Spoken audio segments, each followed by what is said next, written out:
پر چنار کا شہداء کا سب سے بڑا قبرستان گلستان زہرا ہے، جس میں بہت سے شہداء ادھر دفن ہوئے ہیں۔ ادھر کثیر تعداد میں شہداء کی قبریں موجود ہے۔ بسم اللہ الرحمن الرحیم۔ اب ہم موجود ہیں گلستان زہرا میں کہ جس میں سب سے زیادہ شہداء پر چنار میں ہوئے ہیں، وہ اسی قبرستان میں دفن ہوئے ہیں۔ واقعاً سرزمین شہداء پر چنار کی قربانیاں قابل تحسین ہے۔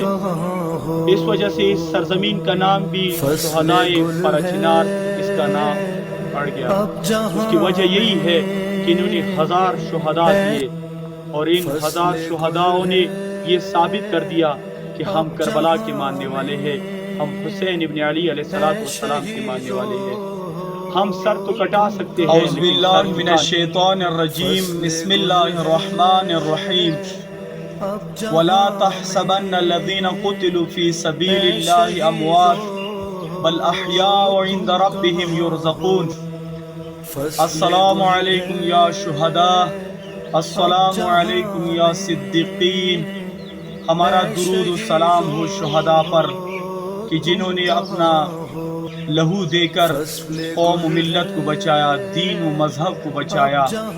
ہمارا درود و سلام ہو ان شہداء پر کہ جنہوں نے اپنا خون دے کر، اپنی جان دے کر ایک قوم و ملت میں نئی روح پھونکی کی۔ واقعاً شہداء کا عظیم مقام ہے کہ جنہوں نے اپنی ہستی مٹا کر، اپنی جان دے کر قوم کو بیدار کر دیا۔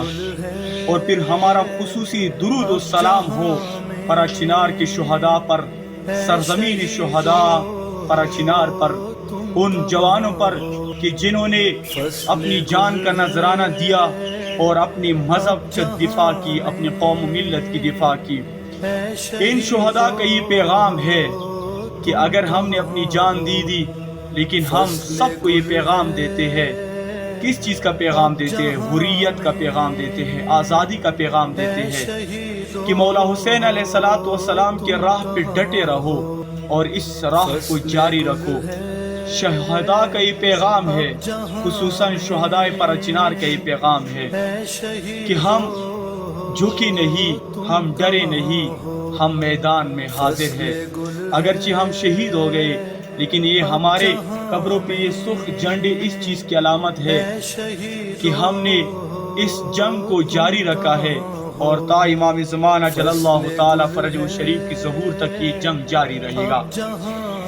گلستان شہداء پر چنار کہ جس میں بہت زیادہ شہید موجود ہے، ان میں سب سے زیادہ پر چنار میں جس قبرستان میں سب سے زیادہ شہداء موجود ہے وہ یہی قبرستان ہے گلستان زہرا کے نام سے، کہ جن میں عظیم شہداء موجود ہے، کہ ان میں جوان بھی موجود ہے، چھوٹے بچے بھی موجود ہے، بوڑھی بھی موجود ہے، اور ان شہداء میں ایسی بھی ہے کہ جن کے والد اور بیٹا دونوں شہید ہیں، اور ان میں ایسے شہداء بھی موجود ہے کہ پورے خاندان کے سارے شہید ہو گئے ایک ساتھ، اور ان میں ایسے شہداء بھی موجود ہے کہ جن کا صرف گھر میں ایک بیٹا تھا اور 8 بہنیں، اور اس میں ایسے شہداء بھی موجود ہے کہ جن کے ابھی گھروں میں کوئی بھی نہیں ہے۔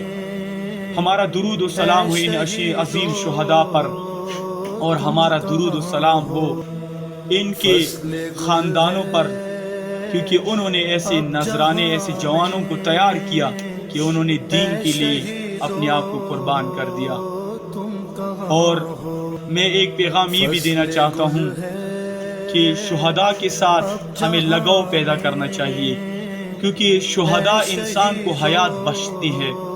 اگر رہبر معظم کا ایک جملہ ہے کہ شہیدوں کی یاد کو تازہ کرو، کیونکہ شہیدوں کی یاد تازہ کرنے سے انسان خود زندہ ہو جاتا ہے، اور شہید کی یاد منانا اسی طرح عظمت رکھتا ہے جس طرح شہادت۔